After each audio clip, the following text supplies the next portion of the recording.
Going to put us back in our land, man, through Yahweh Shai. We're going to be sovereign. We're going to rule. We're going to win. We're going to have everything in abundance, man. Our heart's desire, and our enemies will be our footstool. But now hath he obtained a more excellent ministry, by how much also he is the mediator of a better covenant, which was established upon better promises. For if that first covenant had been faultless, then should no place have been sought for the second. For finding fault with them, he saith, Behold, the days come, saith the Lord, when I will make a new covenant with the house of Israel, and with the house of Judah, not according to the covenant that I made with their fathers in the day when I took them by the hand to lead them out of the land of Egypt, because they continued not in my covenant, and I regarded them not, saith the Lord. For this is the covenant that I will make with the house of Israel after those days, saith the Lord. I will put my laws into their mind, and write them in their hearts, and I will be to them a God, and they shall be to me a people. And they shall not teach every man his neighbor, and every man his brother, saying, Know the Lord. For all shall know me, from the least to the greatest. For I will be merciful to their unrighteousness, and their sins, and their iniquities will I remember no more. In that he saith a new covenant, he hath made the first old. Now that which decayeth and waxeth old is ready to vanish away. The Lord promised better things for us, okay? Because the Lord, Yahweh Shai, has a favorite people. And he's going to give this favorite people a heavenly kingdom. A kingdom that's blueprinted and formatted and patterned after his mind. How he want a kingdom to be. According to the Holy Scriptures, Yahweh Shai, the Son of the Most High, is set to bring immortality to the nation of Israel, the elect, via establishing the tabernacle of David, as we talk about the second coming of who the world ignorantly calls Jesus Christ. He is coming to take down this current world ruled by Esau, Edom, and establish a righteous kingdom, which is synonymous with the throne of David. That's scriptural, which is a government that's going to run this world in righteousness.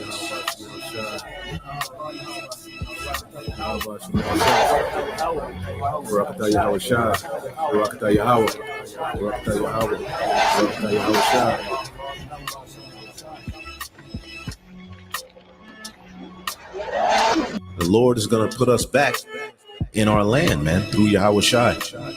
We're going to be sovereign. We're going to rule. We're going to win. We're going to have everything in abundance, man.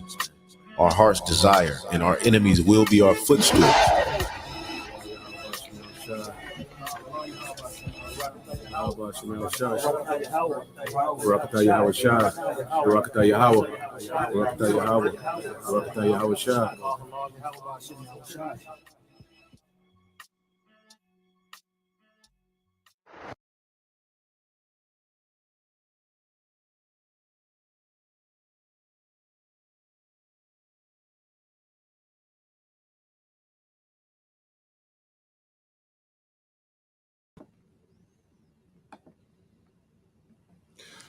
All right, Shalom.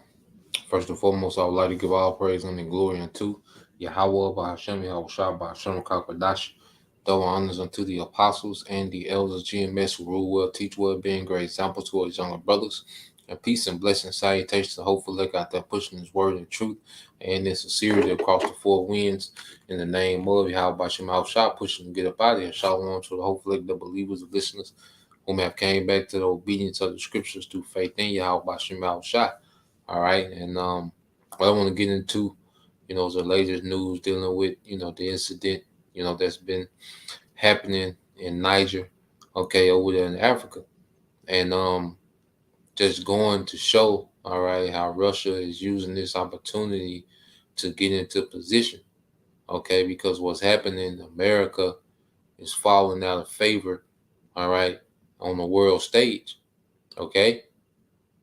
these Western nations, America, France, Britain, which pretty much, through these EU nations in America, they've colonized the earth, Okay, this is what we have to understand. Matter of fact, let's start out with a few precepts. Okay, and this is how the Lord, prophesied the downfall of Esau Edom. Now, let's go here. Let's share the blue letter. You know, so we're gonna go into some precepts. And I got a couple videos. Just to kind of explain, what's going on and how, this links in with prophecy. Now, first, what you have to understand, because you're gonna hear the term neo-colonialism, okay, within the video. So we're gonna get a video explaining, a quick video explaining what that is. Now, this is the book of Job, chapter 9, verse 24. It said, "The earth is given into the hand of the wicked. He covered the faces of the judges thereof. If not, where and who is he?" Okay?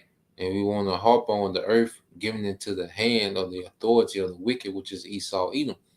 All right, that's why he's been allowed to go throughout the earth in wickedness and set up shop. You see, the earth was given to him, man. All right, and since the Renaissance period, he's been able to come in, and colonize the earth under his authority, man. Let's get that in Malachi. Okay, everywhere you go on the earth, Esau Edom has some sort of influence, man. Some places more than other. All right, but this man, all right, he has some type of influence, and he has some type of foothold, within the nation's resources, man. Malachi 1:4. Whereas Edom said, "We are impoverished, but we will return and build the desolate places. Thus said the Lord of hosts, they shall build." Okay, and this is what Esau Edom has done since the Renaissance period is build. But I will throw down, and this is the time we're coming into now, and the Lord is getting ready to throw down. All right, and that's why he's brewing up this third world war. And they shall call them the border of wickedness, and the people against whom the Lord have indignation forever. Okay, so it was prophesied that this man would come back, into power, you see, and have possession of the earth, man. But he will rule in complete wickedness and deception. But it will lead to what? Let's get this in Revelation 20:7. It says, "And when 1,000 years," matter of fact, let me go up here. All right.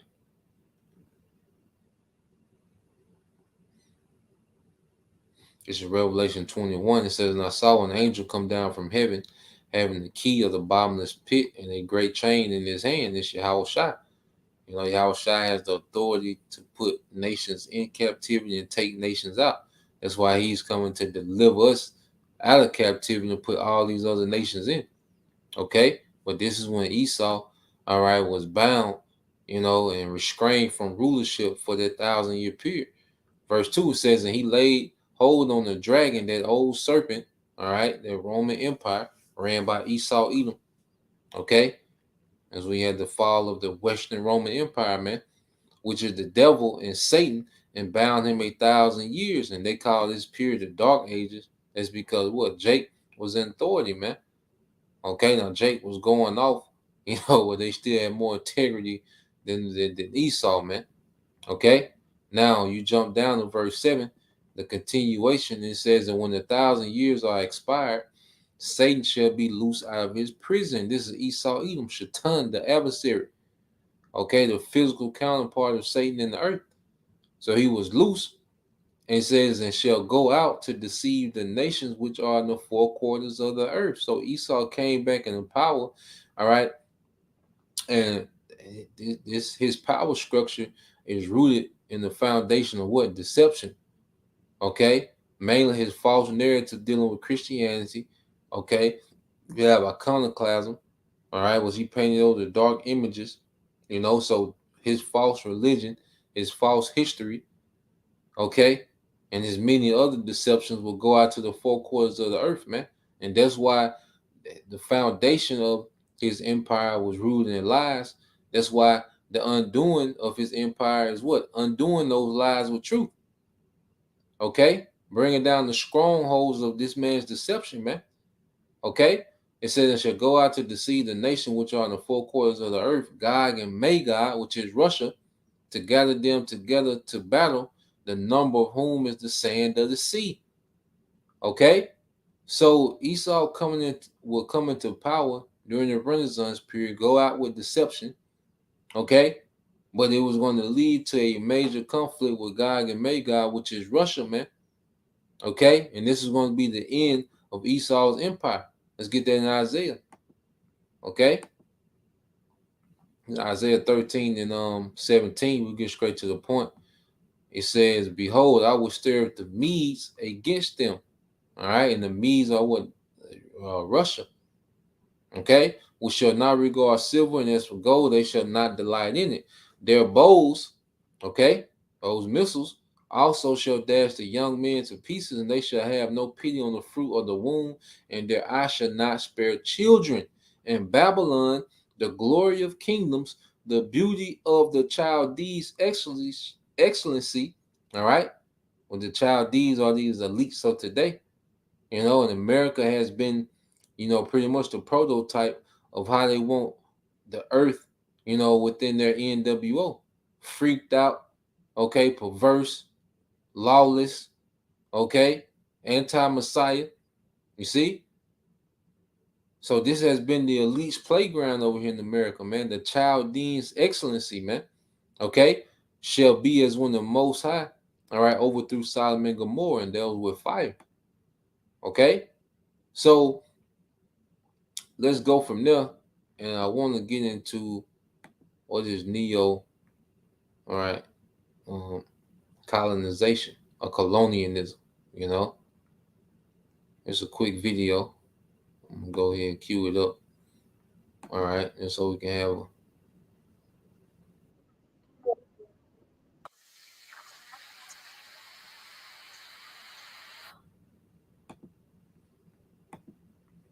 right, so let's share this. And then we got another video. Just hit some quick points. All right. So this video is going to pretty much explain neo-colonism, briefly, I think like 3 minutes. Okay. And then we'll go forward.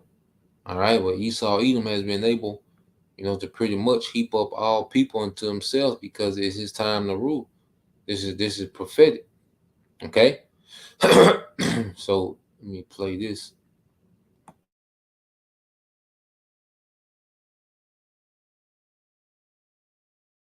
What is neocolonialism?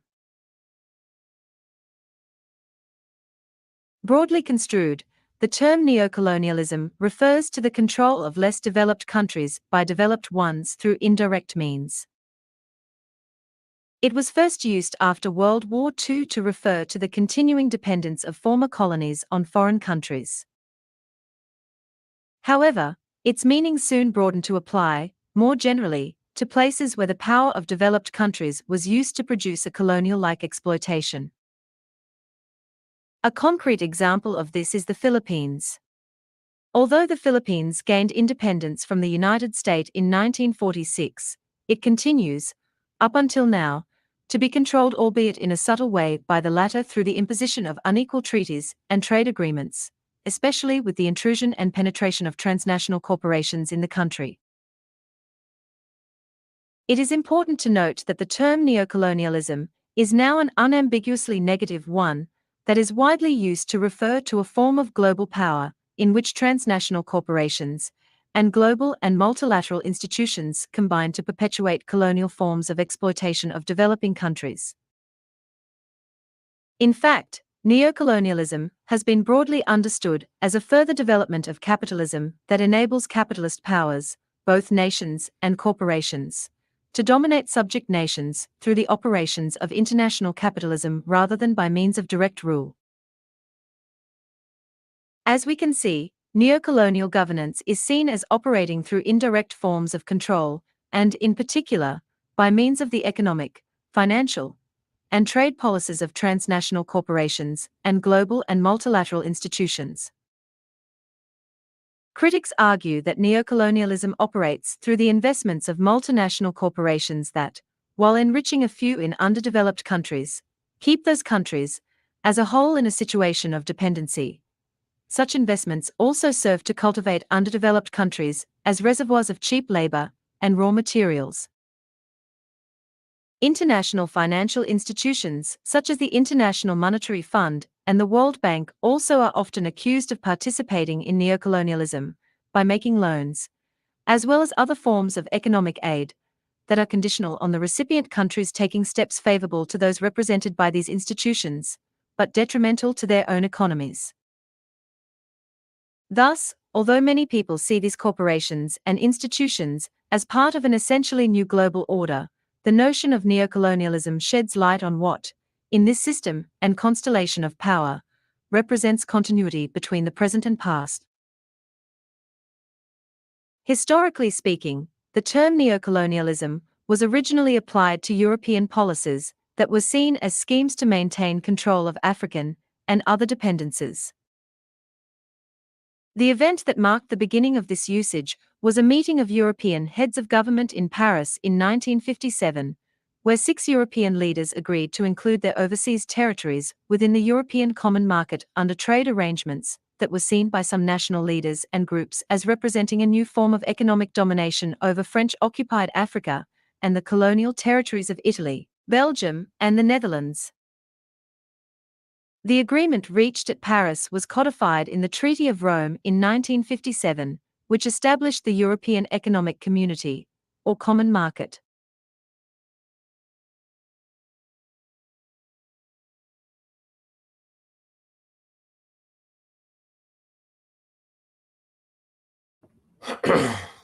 So to sum it up, all right, with all right, colonialism, all right, what you have is these European nations pretty much ruling over these underdeveloped nations, all right, through economic, all right, obligations. And what happens is these elites, they pretty much finance, these Edomite, entities, Edomite companies, to be over the resources of their land, all right, and pretty much, these Edomite entities, they sell out the government, they give the government a kickback, to pretty much go along with it.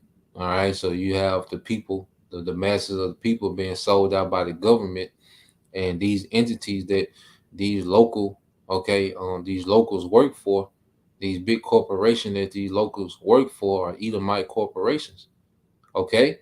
So they, you know, extrapolate the raw materials from these nations, distribute it, to their liking, get the money from it, and they give, the leaders, their puppet leaders, a kickback, all right, some hush money, and they might, do something for the infrastructure for that nation. They might build a strip mall, some few buildings, a school, and within that school, what you think being taught, man? Okay, Western thought and curriculum. Okay, so pretty much the locals are still being enslaved and ruled over by these elites, through these different entities, these different corporations. All right, but they hide behind what? A puppet government, man. Okay, and you will have a puppet government installed. All right, so you will want a government that's pro. All right, let's say it's French, businesses, okay, that are in Niger, okay, or Niger, however you want to say it. Well, they would want a leader that's what? Pro France, okay? So that he will pass policies that will benefit these French businesses that are extrapolating the resources, okay?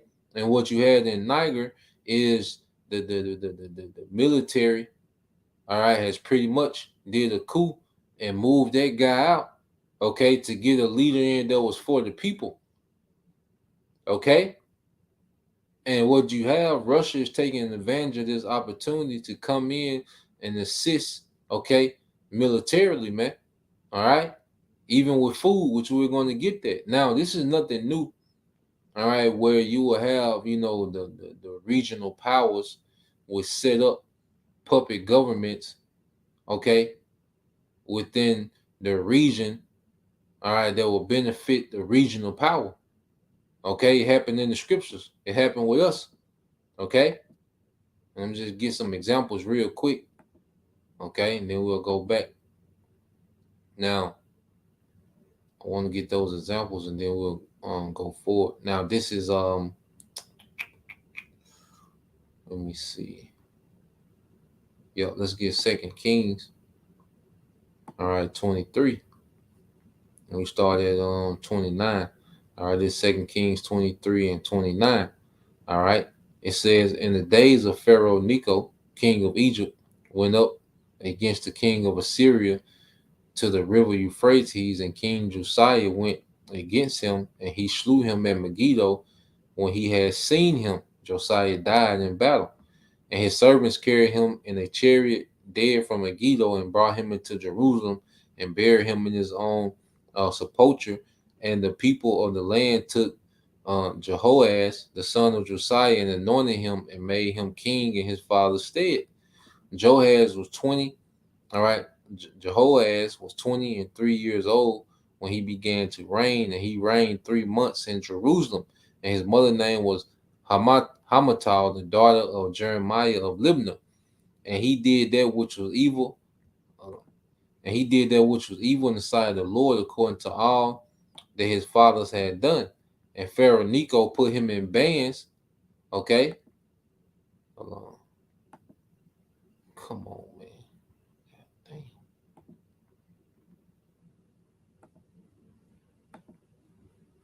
Go back to it. Yep, it says, and Pharaoh Necho put him in bands in Riblah in the land of Hamath, that he might not reign in Jerusalem.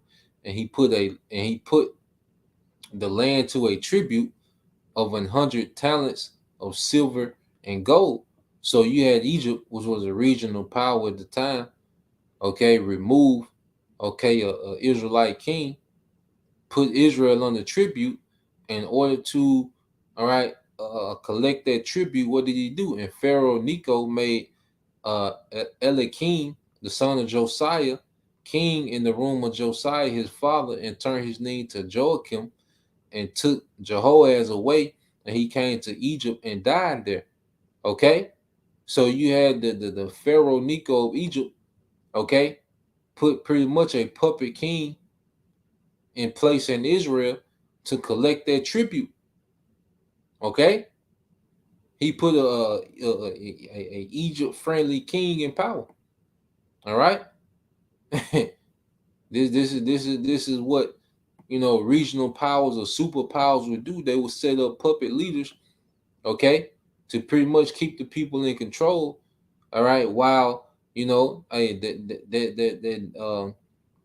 what you call a client state or a vassal state, someone that's in tribute, you know, to the regional superpower.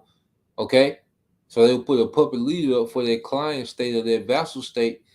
All right, to what, man? Maintain the peace and still extrapolate, you know, resources or tribute from their client state, man. Okay, it was like a light slavery, you know, what a superpower would benefit economically, and the locals, they wouldn't benefit from their own resources, man. Okay, now let's go here, and also, you know, you would do these things. You would put puppet leaders, you know, in times of war. You would have different puppet leaders set up so those nations could store military equipment or have passage through certain lands. You know, because if you had war with a particular nations and you had to march through lands that was, you know, allies with, you know, your enemy, okay, it will be hard to march through those lands. Okay, so you will want to put up puppet leaders in certain places to where you will have passage, you know, for military, man, for military passage, man. Okay, this is Jeremiah 31:7. It says, in King Zedekiah, all right, the son of Josiah, reigned instead of Coniah, the son of Joachim, whom Nebuchadnezzar, king of Babylon made king in the land of Judah. And when you read it in the I think it's in the NLT, it say it plainly. All right. So you go to the NLT.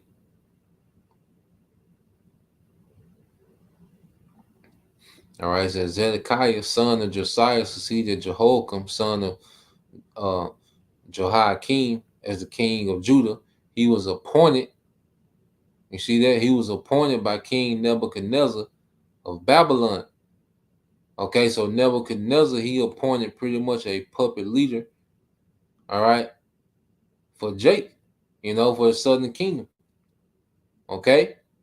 So this is not a new practice. What we seeing when we seeing these different nations set up puppet leaders, okay, within certain regions. Now I'm gonna get this video.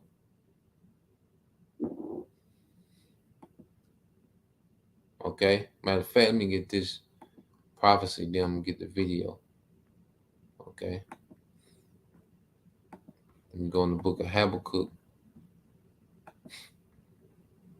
All right, this is the book of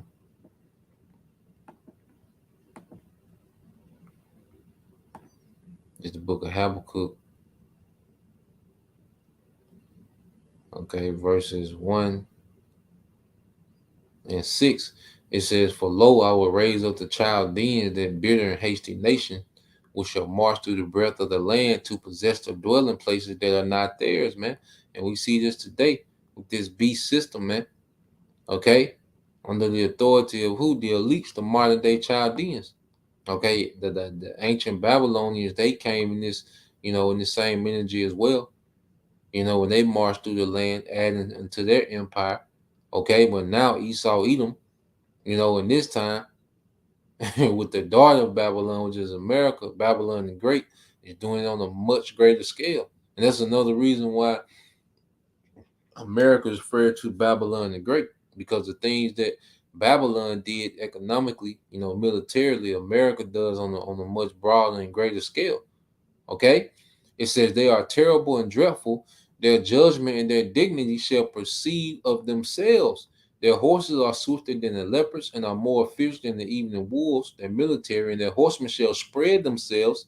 Okay, it's not the American military spread throughout the earth, military bases throughout the earth. It says, and their horsemen shall come from far, and they shall fly as the eagle that hasteth to eat. Okay, the eagle, man. They shall come all for violence. Their faces shall sup up the east wind. They shall gather the captivity as the sand. Okay? And this is what you call colonialism, man. Okay? Well, they pretty much set up shop all throughout the earth, man. All right? That capitalist, structure where pretty much you have a small group, okay, of people that benefit off the labor of the masses, man. Okay? It's going on in China, India, Africa, okay? And who's over those regions, man? Edomites, man. Either the French, Britain, or America, man. Okay? It says, and they shall scoff at kings, and their princes shall be a scorn unto them. They shall deride every stronghold, for they shall heap up dust, which is confusion, and take it. And what's the main way they heap up dust, man? Okay? Through these so-called terrorist groups, that they pretty much unleash in these undeveloped countries, and then say, well, look, we're coming in to protect y'all. We're going to come aid, and they set up shop, okay? They cause all this confusion. Then they come in and set up shop and get those resources, man. It said, then shall his mind change, and he shall pass over and offend, imputing this power, all right, unto his God, which is Satan. Okay? Now, when you jump down to verse 14, because Esau is setting up a satanic world order, man, right before our eyes. It says, and make his men as fishes of the sea, and as the creeping things that have no ruler over them. They take up all of them with the angle or a hook. Okay, and what do they hook the people with? Democracy, liberty, freedom, convenience. They catch them in their net and gather them into their drag. Therefore, they rejoice and are glad, man. Okay? And these devils have the earth in their hands, man. All right? They have the earth carved up amongst themselves, man. Okay? Now, let's get this video and we'll watch probably about the first 8 minutes of it. You know? Just hit a point real quick. This is you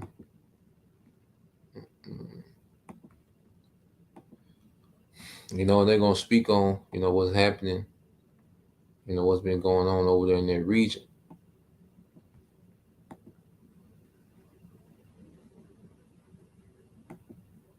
To Niger.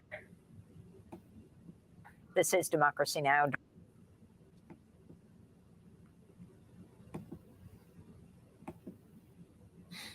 Yeah, so I'm gonna let it play and we'll expound, you know, from there.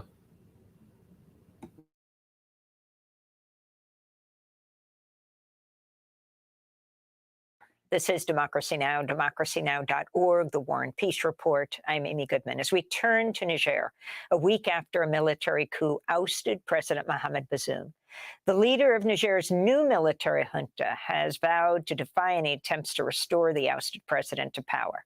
ECOWAS, a bloc of West African countries, have threatened to take military action unless the coup is reversed by Sunday. That's August 6th. Meanwhile, the leaders of Burkina Faso, Mali, and Guinea have all warned against foreign intervention in Niger. On Thursday, President Biden issued his first statement on the crisis, saying, quote, "I call for President Bazoum and his family to be immediately released and for the preservation of Niger's hard-earned democracy." Bazoum is a close ally of the United States and France. The U.S. has over 1,000 troops in Niger, where the United States also runs a major drone base. Earlier today, Niger's new leaders announced they would end military cooperation with France, which ruled Niger until 1960. On Thursday, thousands of supporters of the coup rallied to decry international sanctions being placed on Niger, which is one of the poorest nations in the world, despite being a leading exporter of uranium.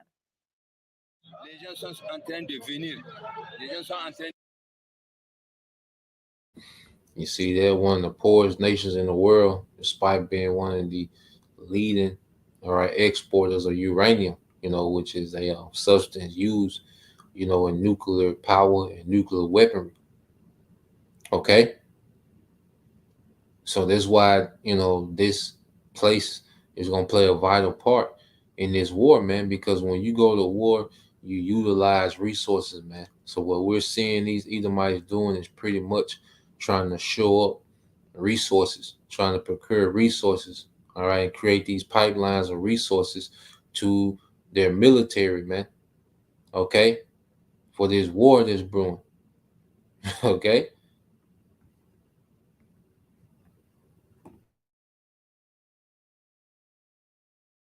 People are coming. The people are coming. And we're going to demonstrate to all of the ECOWAS countries and all those who are taking unpopular and inhumane measures against Niger, which is in the process of freeing itself from the yoke of colonization.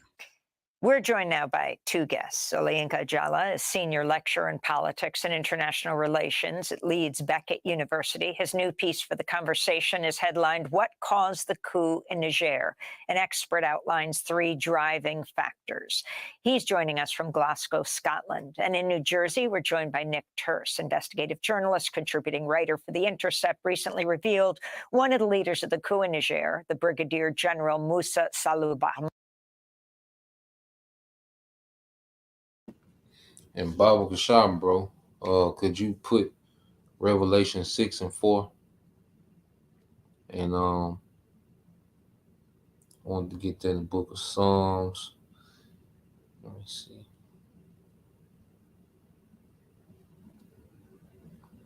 Let's get that in the book of Psalms, chapter 140, verses 1 and 2.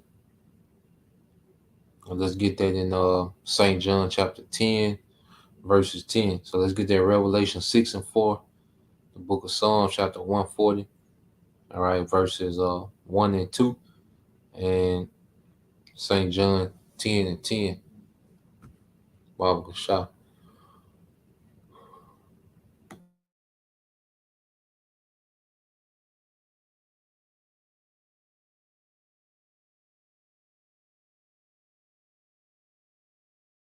who was trained by the U.S. military, recently met with the head of U.S. Army Special Operations Command, Lieutenant General Jonathan Braga, at the U.S. drone base in Niger. African officers trained by the U.S. military have now taken part in 11 coups in West Africa since 2008. We're going to start there, Nick Turse. If you can explain what's taken place in the last week, and particularly the U.S. connection to the coup leaders. Yes, thanks so much for having me on, Amy. As you said, the United States has trained a number of coup leaders in West Africa over recent years. And this is part of the U.S. security strategy. I mean, they've flooded this region, the West African Sahel, with a tremendous amount of security assistance, really since 9/11. They poured a tremendous amount of security assistance dollars into the region.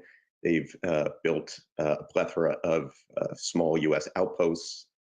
You mentioned one of them, the U.S. drone base at Agadez.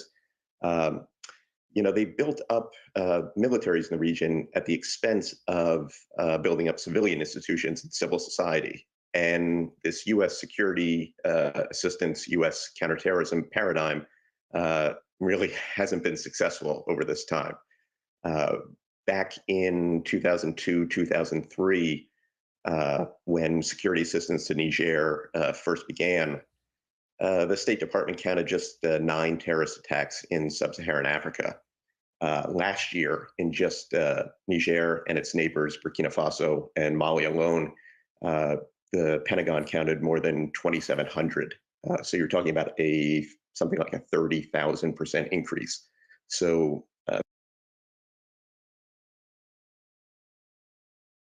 I want y'all to understand, what he's saying. Okay, he's pretty much saying that America came in under the guise of, helping with security for terrorism. Now, at the time, they had only counted, they only had accounted for 9 terrorist attacks, okay, in Niger. But when America came in and started setting up shop, now you had a spike of terrorism to 2,700. He said that's an increase of 30,000% in terrorist activity. So the more America started to set up shop, the more terrorism, man. Okay?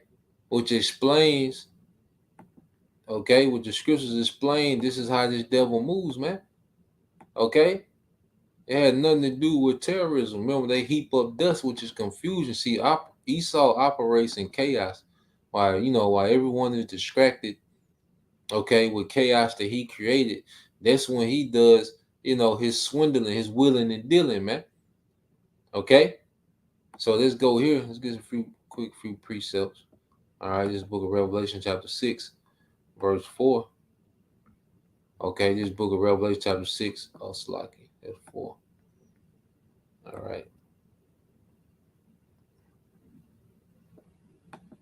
It's the book of Revelation, chapter 6,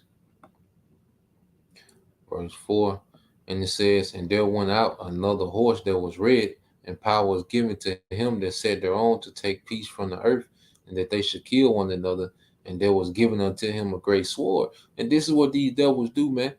Power was given unto these devils to take peace from the earth, and this is what they do. Terrorist attacks went from 9 to 2,700 under Esau's watch, man. Okay? This nigga, death followed this nigga, man. War and violence follow this nigga, man. Okay? And this man has, wherever he go, that's where the sword is. That's what violence is, man. That's why the scriptures refer to him as this. When you go to the book of Psalms, chapter 140, it says, deliver me, O Lord, from the evil man. Preserve me from the violent man. Okay? Wherever he at, violence increases, man. Okay? Which imagine mischiefs in their heart continually are they gathered together for war. Okay, so wherever this man, that's why he's known as the border of wickedness. He's known as a violent man. He's known to take peace from the earth, man. This is him. Okay, Esau's action shows who he is according to the scriptures, man. Okay, and Yahushua, warned about this guy, man. Okay?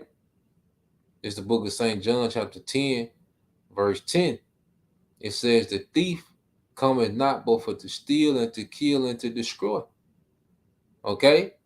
This is all this devil does, man. He comes in, causes confusion, causes chaos, causes a spike in violence, and he takes the resources, okay, as he destroys the people. It said, I am come that they might have life and that they might have it more abundantly. And this is Yahweh Shai. And this is beginning with the elect. Okay? Yahweh Shai is going to rule in a complete opposite fashion the way that these devils rule, man. Okay? It's going to be rigorous on these heathens as far as the labor. Okay? What the earth is going to yield forth is abundance, man. The earth is going to go back to being plentiful, man. Not, okay, a small percentage of people hoarding all the resources, man. Okay? So let's go from there. I'm going to play a little more of it.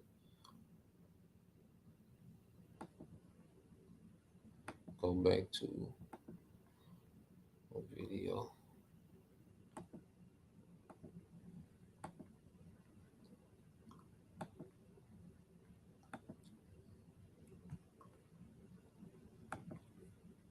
There's been a tremendous amount of security assistance poured into the region, but the metrics have all gone in the wrong way. And Olayinka Jala, if you can talk about the significance of that U.S. connection. I mean, on the one hand, you have President Biden saying he wants democracy to be assured, although he didn't, interestingly, say Bazoum must be restored. He just said the family must be protected and democracy must be preserved. But the significance of the U.S. connection, the French connection, and the fact that those who are involved with the coup are couching this as an anti-colonialist move. Yeah, absolutely. The U.S. and France have significant interest in the country, military and economic interest. You mentioned the fact that Niger is the seventh largest producer of uranium in the world, and most of these natural resources are mined by French companies. So the citizens in the country are seeing a lot of military installations. The drone base in Agadez, lots of military formations around the country without substantive economic growth. So this is one of the reasons why we've seen quite large protests in support of this. So the role of the U.S. and France is one of the reasons, especially in terms of the lack of economic development, but increase in military development and association is one of the reasons why the citizens are actually revolting and supporting this coup. And can you talk about who goes out in the street and also the U.S.-Russia connection? You had some out in the streets after the coup shouting Putin, Putin. But who is going out and who is staying home? Well, speaking with people on ground in Niger, it's almost as. So you see, you know, the people are pretty much chanting for Putin.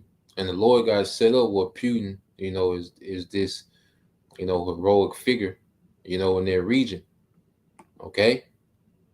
And it's all prophetic. If a brother can get that in, you know, in Ezekiel, all right, 38, okay? Getting the role that Russia will pay. He will be a guard unto them. You know, Persia, Libya, you know, if a brother can post it in Ezekiel. Okay, but see, this is the same thing you had, you know, when Cyrus, you know, came into Babylon, you know, which he was the king of the Medo-Persian Empire, and he came into Babylon, okay, and they pretty much looked at him as a liberator because the Babylonian king, you know, was you know, he was poor. He was having, you know, poor management of the empire. Okay, he left his son Belshazzar in charge, you know, while he was going around pretty much, you know, giving reverence, you know, to the moon god, you know, and the inhabitants, they was frustrated, with his rulership. Nabonidus, I believe that's his name, Nabonidus, King Nabonidus, the son of Nebuchadnezzar, okay, of the of the um of the Neo-Babylonian Empire. Okay, a lot of nations looked at Alexander, okay, as a liberator. When he came to Egypt, they looked at him as a liberator from the Persian slavery, man. Okay, so now the Lord has it to where these African nations, these particular African nations, are looking at Putin, all right, as a liberator, man, and it's all going into prophecy, man. Okay, let's get there. Now I got a few more things I'm gonna share. This is Ezekiel 38. All right, get straight to the point. All right. This is Ezekiel 38:4. And I will turn thee back and put hooks into thy jaws and will bring thee forth. And this is speaking of Russia. All right, that's why you see Russia coming forth. They're moving forward, within Europe and Ukraine now, but they're going to keep coming forth, all right, all the way into the Middle Eastern region, man. Okay, for that what the Battle of Megiddo, all right, the Valley of Jehoshaphat, Yahweh Shaphat, all right, and it says, and I will bring thee forth, and all thy army, horses and horsemen, all of them clothed with all sorts of armor, even a great company with bucklers and shields, all of them handling swords.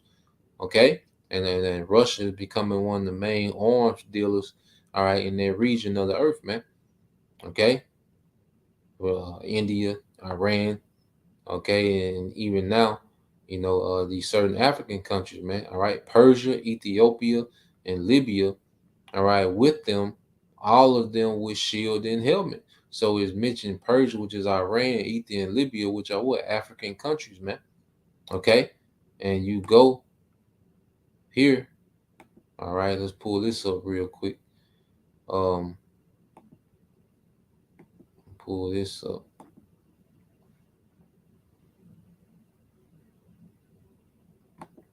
All right, so you have,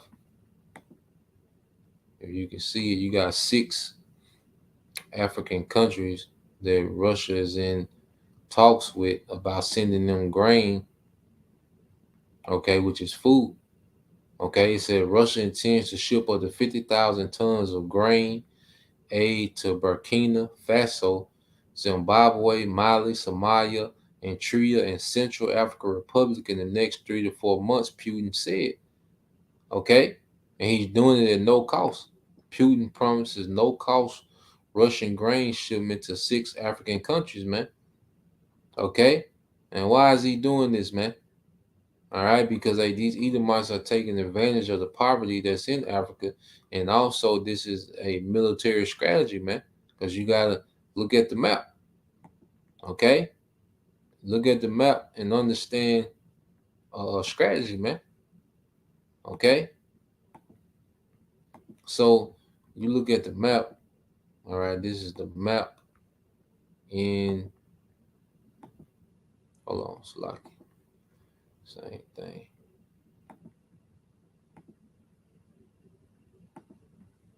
This is the map. Okay, this is Northern Africa. Northern Africa and the Middle East. Okay, so let's look at these maps. All right, now what you have Iran over here in the yellow, which is Persia. Okay, which they're allies with Russia.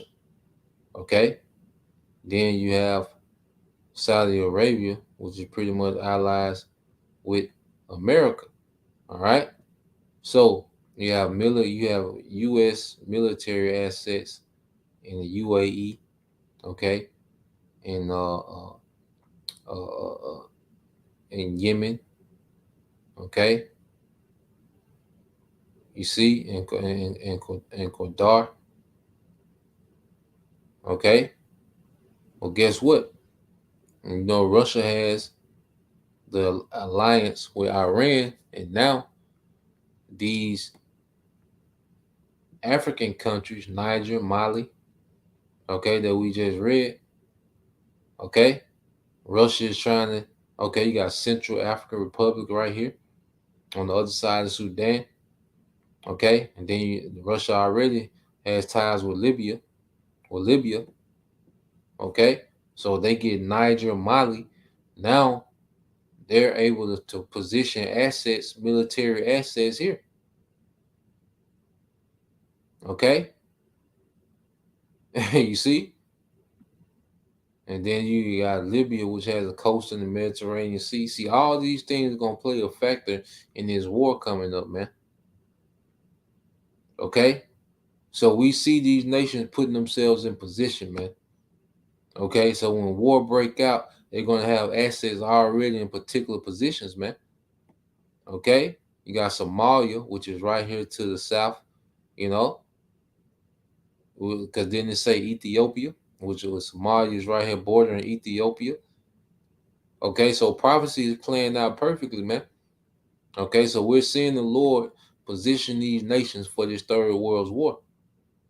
Okay, and it's gonna play a major part, man. All right, because America's gonna have a lot of troops in Saudi Arabia, and pretty much they're gonna be surrounded, man. All right, Eritrea is right there by the Red Sea. Okay, you see that? It's gonna be tough for America, man. They're gonna be through. Okay, so that's pretty much the point. All right, and what we're seeing is the word of the Lord. All right, His prophecy is playing out exactly like He said it would. So we'll end it there in Isaiah 40. All right, this book Isaiah chapter 46. All right, this is Isaiah 46 and 9. It says, "Remember the former things of old, for I am the Most High, and there is none else. I am the Most High, and there is none like me, declaring the end from the beginning, from the ancient time, the things that are not yet done, saying, my counsel shall stand, and I will do all my pleasure." This is what we're seeing the Lord doing, His pleasure in the earth, man. Okay? So that's the point. You know, I pray that you brothers, all right, and you few sisters edified, man. The Lord is doing His pleasure in the earth, man. He's putting everything in position. So two major prophecies that we have left is the sea hip, okay? Once we see that forming up, and then, all right, we have World War III, and we see that being formed up, man. You know? So Lord will, this lesson was edifying. Till next time I say Shalom. Kwam Yashala Bob DTA soon. Shalom.